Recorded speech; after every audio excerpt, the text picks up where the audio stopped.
Nesse vídeo você vai entender três coisas. A primeira, o porquê poucas pessoas conseguem guardar dinheiro. A segunda, o que você deve fazer sempre que receber o seu salário. E a terceira, como usar o cartão de crédito a seu favor. Muitas pessoas consideram o cartão de crédito como um inimigo, mas isso é porque elas não sabem como realmente utilizar um cartão de crédito, sendo que ele pode se tornar o seu maior aliado se você souber como de fato utilizar o cartão de crédito. E com certeza você vai ter uma melhoria de vida sabendo utilizar ele. E pegando o primeiro tópico, que é o porquê poucas pessoas conseguem guardar dinheiro, é natural que se você pega como exemplo uma pessoa que ganha um salário mínimo, ela vai estar endividada ou ela não vai conseguir guardar dinheiro. Até porque num país como o nosso, que o custo de vida só está aumentando e a nível Brasil gira em torno de 2.500 a 5.000 reais e nas grandes capitais esse custo ainda pode ser mais elevado ainda, uma pessoa que ganha um salário mínimo ela vai passar sufoco. É bem discrepante um salário mínimo para esse custo de vida que a gente está tendo. Só que tem pessoas, eu tenho certeza que você conhece alguém que já ganha seus 5, 10, 15, 30 salários mínimos, nem que seja um parente seu, um amigo ou um parente de algum amigo, uma pessoa ganha isso e mesmo assim ela está endividada. Eu tenho certeza que você conhece uma pessoa assim. Isso não é uma experiência única. Quando a gente vai ver os dados, que nem esse que eu estou apresentando para vocês na tela, a gente pode ver que o endividamento subiu 78,4% em junho desse ano, segundo a Confederação Nacional do Comércio de Bens.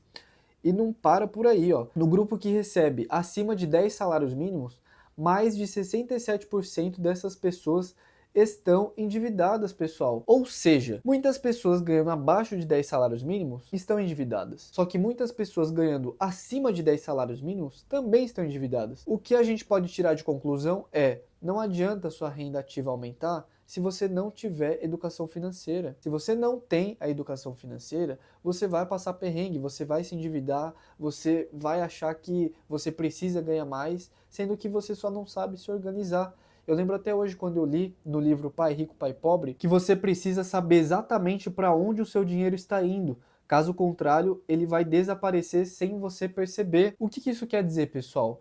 Que a nossa mente não foi feita para calcular tanto assim. Lógico, tem gente que consegue fazer muito cálculo, mas você não pode confiar na sua cabeça. Você tem que anotar os seus cálculos. Muita gente faz aquele cálculo mental, né? Ah, eu recebi tanto, eu vou gastar tanto nisso, eu vou gastar tanto naquilo e vai sobrar tanto nisso. E faz esse cálculo sempre mental. Ela nunca consegue realmente visualizar. A única coisa que ela visualiza é o dinheiro saindo da conta. O dinheiro não existe mais no saldo bancário, né? Muitas pessoas elas só veem o dinheiro assim.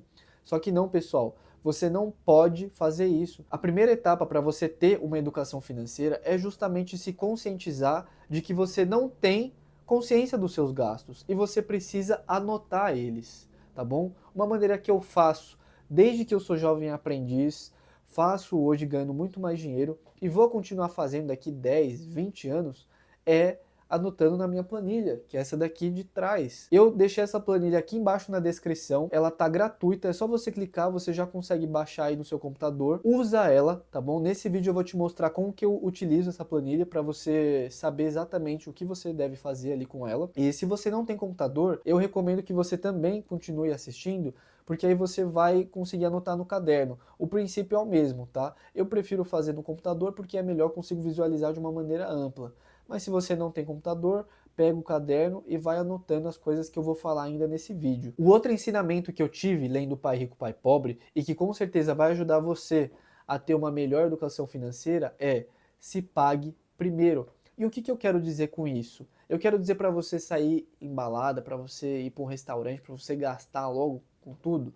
Não, pessoal, isso faz parte do lazer, mas isso não é se pagar. Quando, na verdade, né, o Robert Kiyosaki disse: se pague primeiro, ele quis dizer que você deve ter a posse do seu dinheiro. Se você trabalhou para ter esse dinheiro, se você se esforçou pra caramba, esse dinheiro simplesmente não deve ser gasto. Quando ele diz se pague primeiro, ele está dizendo para você investir em si, para você realmente ter a posse desse dinheiro para sua versão do futuro. Então, por exemplo, mesmo quando eu era um jovem aprendiz ganhando meus 500 reais ali, eu me pagava, eu separava um dinheirinho para minha versão do futuro, porque eu sabia que em algum momento eu ia precisar daquele dinheiro ou ia querer gastar com alguma coisa.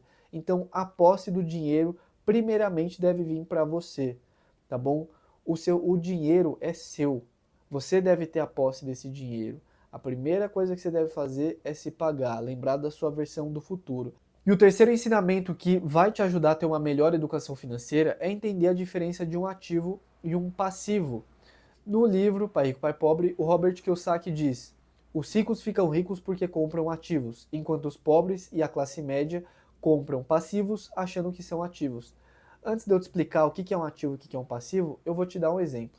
Eu tenho um amigo que ele tinha um carro de 15 mil reais, ele foi bem disciplinado, poupou dinheiro e comprou um carro de 50 mil reais. Só que ele cometeu um erro, que ele só percebeu depois.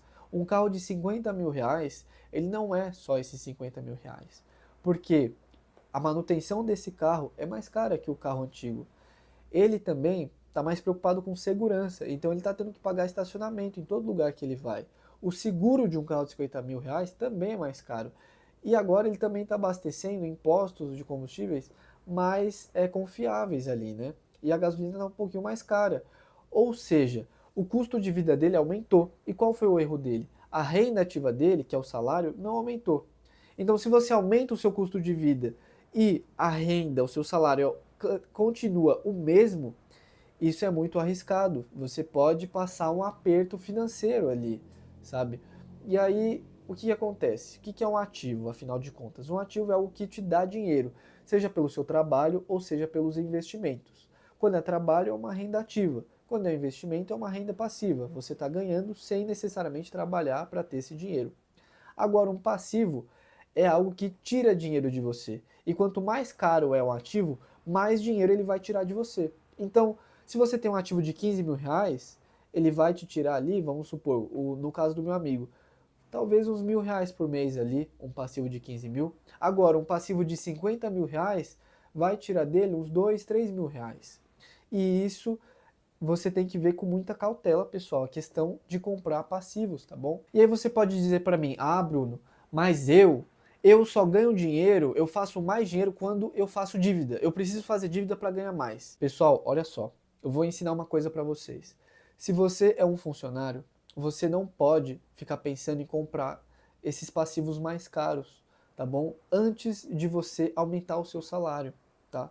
Você tem que comprar os passivos que caibam no seu salário, porque para um funcionário aumentar a renda ativa, ele precisa ter resultados consistentes para aí sim ser promovido. E se você faz um ato desse, de aumentar o seu custo de vida, sem que a sua renda ativa tenha aumentado, isso é irresponsabilidade. Agora, se você está no grupo, que você é autônomo ou você é empresário, isso seria um gesto de ousadia. Porque para você aumentar a sua renda ativa, vai depender do seu resultado, né? E a gente sabe que um autônomo ou empresário, a renda é variável, pode descer bastante, como pode subir bastante. Então, realmente, é um gesto de ousadia você querer um passivo mais caro. Vai te obrigar a ter uma renda ativa maior. Mas isso se você realmente souber como trazer mais resultado para a sua empresa, para o que seja que você faça, sendo autônomo ou empresário. Mas se você é um funcionário, saiba que você não deve aumentar o seu custo de vida, sendo que o seu salário não aumentou. Você deve focar em aumentar ativos, tá? E como que eu aumento ativos então, Bruno? Um exemplo disso é comprando livros, como por exemplo esse que eu estou falando para vocês, Pai Rico, Pai Pobre.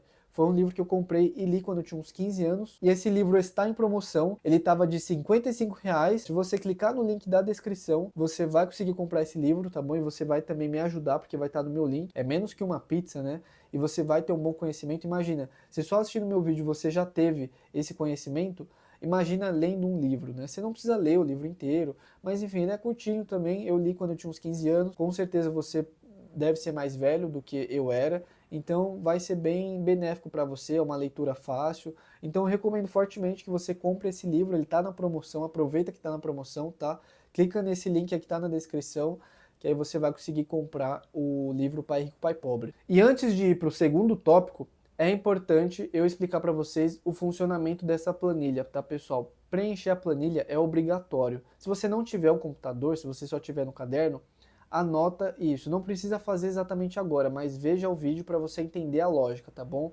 Esse é o primeiro passo que você deve fazer antes de receber o seu salário até. Então, assiste o vídeo, faz esse passo, que aí quando você receber o seu salário você já vai saber o que fazer, tá bom? Beleza, agora com o notebook em mãos eu vou mostrar para vocês rapidinho como funciona essa planilha. Ela parece um pouco complexa, mas ela não é, ela é bem simples. Ela é dividida aqui em dois grupos, basicamente. O grupo das entradas e o grupo das saídas. As entradas são tudo aquilo que vai entrar dinheiro no seu bolso, seja o seu salário, alguma aula que você dá, algum bônus ou algum Pix que chega para você, tá? Primeira coisa que você vai fazer é preencher o seu salário aqui, tá? Aqui eu coloquei só um valor de exemplo, 5 mil reais. Mas aqui você tem que preencher com o seu salário, tá? Preenche com o seu salário. Não precisa fazer isso agora, mas vai me acompanhando, tá? Agora no grupo das saídas, tem dois grupos dentro do grupo das saídas. É o grupo das saídas essenciais e o grupo das saídas não essenciais, tá? Nas saídas essenciais é tudo aquilo que você precisa gastar para realmente viver. Então, por exemplo, o aluguel, supermercado, água, luz, gás, IPTU, tudo aquilo que você realmente precisa gastar para viver. E tem um grupo das saídas não essenciais, que é aquilo que você vai gastando, mas não necessariamente você precise daquilo para viver. Então, por exemplo, um lazer, um restaurante, sabe? Academia. Aí muitas pessoas pensam, pô, mas a academia é um gasto essencial ou um não essencial? Eu acho que depende, tá? Eu acho assim, se a academia for muito caro, uma coisa é você pagar uma mensalidade ali de 100 reais, tá show. Agora, se você começa a pagar uma mensalidade de 300 reais na academia, aí já fica um pouco mais complicado, né? Eu consideraria que é um não essencial uma academia mais cara. Uma academia ali mais de boa, eu consideraria que é um essencial, tá? Mas enfim, uma coisa que você precisa ver, que eu tenho certeza, pessoal, é a questão das assinaturas, tá? Eu tenho certeza que você deve ter alguma assinatura que você não utiliza ela há pelo menos uns 3 meses e mesmo assim você está pagando ela ainda. Eu falo por mim mesmo, tinha uma assinatura que eu tava com preguiça de cancelar, eu fiquei com preguiça de cancelar há uns 5 meses. E pessoal, essas assinaturas pode parecer pouco, mas ao longo do tempo você poderia ter o dinheiro que você não tem por conta delas, tá? Não é um dinheiro uau, mas sim é uma coisa que é melhor estar no seu bolso do que em algo que você não está utilizando, tá? Então é sempre bom rever a questão das assinaturas, tá bom, pessoal? Então, beleza. O primeiro passo é preencher a planilha. O segundo passo é: você tem dívida? Se você tem dívida, a primeira coisa que você vai fazer é o seguinte: você vai colocar aqui, ó, dívida, e aí você vai colocar o valor dela que sai todo mês. Você coloca o valor negativo, tá? Vamos supor que minha dívida é de 500 reais. Você coloca aqui, ó, 500 reais. Já sai da fonte já, entendeu? Já sai daqui. E o que acontece? Colocou aqui, primeira coisa que você vai fazer é tentar renegociar essa dívida. Liga para o banco, geralmente eles renegociam. Ah, Bruno, não sei renegociar. Fala que você tem uma conta em outro banco e lá estão oferecendo o mesmo empréstimo que você tem, a mesma coisa que você tem, por um juros mais baixo, porque aí eles vão diminuir esses juros, tá? E aí você vai fazer o seguinte: se você consegue, você pensa assim, pô, se eu me esforçar mesmo, se eu fizer umas divisões aqui, se eu gastar realmente com esse essencial, deixar de gastar um pouquinho com o não essencial, em 3 meses eu consigo pagar essa dívida? Consegue? Então quita essa dívida o mais rápido possível. Só isso. Quita essa dívida. Se você tem dívida, o que você tem que fazer é quitar essa dívida. Agora, se você falar assim, meu, Bruno, tá apertado. Nem economizando nos gastos não essenciais, em 3 meses eu consigo quitar essa dívida.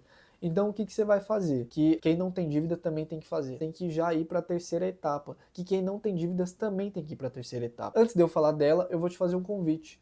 Meu, você tá aí até agora, se inscreve no meu canal. Ativa o sininho para você não perder nenhum conteúdo como esse, tá? Eu tenho certeza que esses conteúdos que eu estou fazendo vão agregar na tua vida. Aqui eu falo sobre finanças, investimentos, tudo sobre dinheiro. Então, se você quer cada vez mais conteúdos de qualidade, quer ter uma vida mais próspera, com menos escassez, se inscreve no meu canal, ativa o sininho para você não perder nenhum vídeo. Fechou? Mas enfim, pessoal, qual que é essa terceira etapa que eu estou falando? É ter uma reserva de emergência. O que é uma reserva de emergência, Bruno? É um dinheiro guardado, que esse dinheiro vai estar rendendo e você consegue resgatar a qualquer hora. Um investimento para você conseguir ter uma boa reserva de emergência é justamente o CDB. O CDB eu fiz um vídeo semana passada sobre ele, tá? Vai estar na descrição também, lá você vai saber tudo sobre CDB se você não sabe. Mas enfim, só para resumir, se você já souber um pouquinho, tente escolher um que tenha um rendimento acima de 100% do CDI, tá? E tenha liquidez diária. Tendo isso, já é uma boa reserva de emergência. E quanto de dinheiro você tem que ter nessa reserva de emergência? Meu, eu e muitas pessoas recomendam você ter pelo menos 6 meses do seu custo de vida, tá? Mas eu vou falar o que eu faço e o que você deveria fazer também. Sempre que você receber o seu salário, você vai depositar direto para o seu CDB. Nem vai ficar no saldo da conta. No saldo da conta você deixa um dinheirinho ali, é sempre bom ter também, mas a maior parte do seu salário você já deposita no seu CDB, tá? E aí, quando chegar a fatura do seu cartão, daqui a pouco eu já vou explicar como você vai utilizar o seu cartão da melhor forma e por que você deve fazer desse jeito, mas enfim, quando chegar o dia de pagar a sua fatura, você resgata do seu CDB e paga, tá? É basicamente isso. Mas o seu dinheiro, grande parte do seu dinheiro tem que ir para o CDB. Mesmo o que você vai gastar ali com as faturas, é bom que esteja no CDB rendendo, tá bom? Deixe pouco dinheiro no saldo da sua conta. Eu, pelo menos, eu deixo sempre os 1.500, 2.000. Sempre tento deixar nessa média aí. Se eu gasto uns R$ 500, no próximo mês eu ganho, aí eu já deixo mais uns 500 no saldo da conta e o restante vai para o CDB, fechou? Então é importante que você tenha esse costume de cair o salário na conta, já deixa no CDB lá rendendo com liquidez diária, fechou? É muito melhor deixar lá do que deixar o dinheiro parado na conta do banco, tá? É extremamente importante que você faça isso e monte a tua reserva de emergência, tá? Aqui, inclusive, na planilha, ó, ele mostra qual é o cenário ideal da sua reserva de emergência, tá? Não precisa fazer conta com essa planilha. Simplesmente coloca os seus gastos aqui e a sua reserva de emergência já vai aparecer aqui, fechou, pessoal? Então, beleza. Vamos supor que você já quitou as suas dívidas e que você já tem a sua reserva de emergência. Qual que seria a quarta etapa? É a sugestão de divisão de orçamento que eu vou dar para vocês, fechou? Quando isso daí já estiver alinhado. Qual que é a sugestão? É de que 60% do seu salário seja destinado ao seu custo de vida. Aí você pode me falar, Bruno, mas 60% não dá, meu custo de vida é mais alto. Então, você tem duas opções. Ou você reduz o seu custo de vida, ou você aumenta a sua renda, tá bom? Aumentar a renda geralmente é um pouquinho mais difícil, né? Mas eu prefiro esse caminho. Mas sempre dá para diminuir o custo de vida, tá? Então, por exemplo, pô, tô pagando uma academia de R$ 300. Será que você precisa de uma academia de 300? Uma de 100 não estaria bom? Pô, tô pagando, você tá indo para restaurante 5 vezes por mês. Você precisa ir em um restaurante 5 vezes por mês? Não dá para ir umas 3, por exemplo? Tá pedindo iFood direto, sabe? Tá pedindo delivery direto. Dá para dar uma reduzida nisso, né? Então, tenta diminuir o seu custo de vida ou aumentar a sua renda, né? Eu já vou explicar também jeitos de aumentar essa renda. Mas enfim, faça isso para que você chegue em 60% do seu salário seja destinado ao custo de vida, tá? E uma das maneiras para você aumentar a sua renda é justamente destinando um dinheiro para a educação. Quanto dinheiro deve ser investido para a educação? Eu diria uns 15%. 15%, pessoal, pega ali, ó, mesmo quando eu era um jovem aprendiz, eu queria fazer cursos novos, eu sempre ficava comprando curso, eu ficava pagando por conhecimento, tá bom, pessoal? O que a gente mais pode fazer é pagar pelo conhecimento. Ou você paga com tempo, ou você paga com dinheiro, tá bom? Eu sempre prefiro pagar com dinheiro para ter conhecimento. Eu não gosto de pagar com tempo. Mesmo que eu seja jovem, eu acho que eu tenho que aproveitar o meu tempo. Então eu gosto de pagar pelo conhecimento. Então, use 15% do seu salário para conhecer mais coisa.